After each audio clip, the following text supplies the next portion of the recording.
My housing journey started when I was pregnant. I was at the YWCA, which is a place where you can't house women and children. I was not sure where I was going to go, and it was a very scary, uncertain time. Como madre, lo primordial o mi idea cuando vivía en el shelter era como proteger a mis hijos.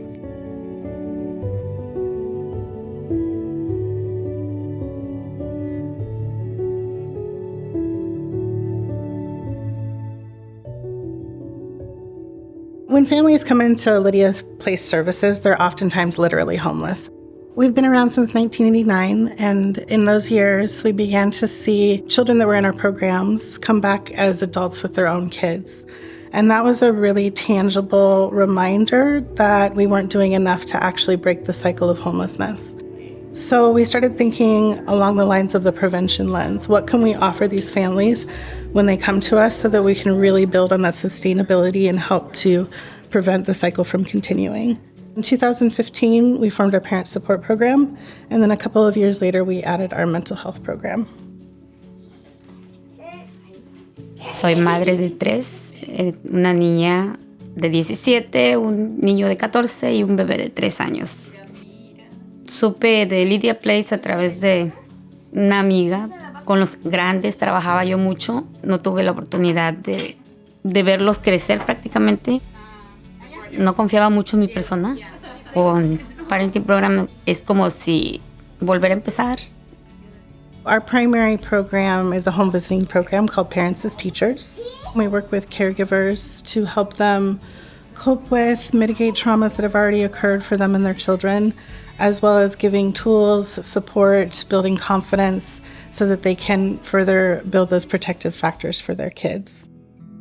The PAT curriculum gives a structure to our home visits. We always have parent-child connection, some kind of activity we're doing together where we're talking about what's going on in the brain and body and development. And we talk about like parenting from a developmental lens of thinking about things not as behavior, but like what's going on in your child's brain and body that is, maybe causing a behavior, or what are they demonstrating that they need? Final component of a visit is family well-being. So what does your family need to thrive? It's not necessary to have a home. I've met clients at parks, at the library, at different little play centers. If they are still waiting for their housing, I've met with them in hotels. I oftentimes will reschedule multiple times in a week to try to get a visit to happen, because if families are saying, like, I got to cancel this week because I'm really overwhelmed with A, B, and C, like, can I help with A, B, and C? Can I help, pivot our visits to taking care of the more urgent need? In addition to meeting with a family support specialist, I've also been working with a housing manager, and I'm very thankful to have the therapeutic support from their team as well. Oftentimes when parents are experiencing a crisis, when they have a child who's in that age range, they're thinking like, I will get to parenting, I will get to the stuff I know is important once I have stability. I first learned about Lydia Place when I was at the doctor's office. I was in my 3rd trimester. I didn't know whether or not my children and I would be in a home of our own before my 2nd child came along. We stayed in a motel at first and waited until we got our letter to move into our own place.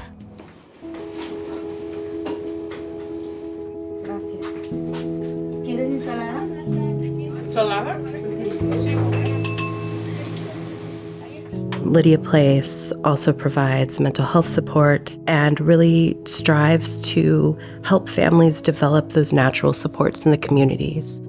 Finding an anchor in a community is part of finding a home. We were never meant to parent alone. We were meant to parent within community. My experience with Lydia Place Services has been a very big blessing in our lives. Seeing parents awaken to their ability to step into their role as parent with confidence, learn how to advocate for themselves and for their children, and see their goals and dreams come to fruition is powerful.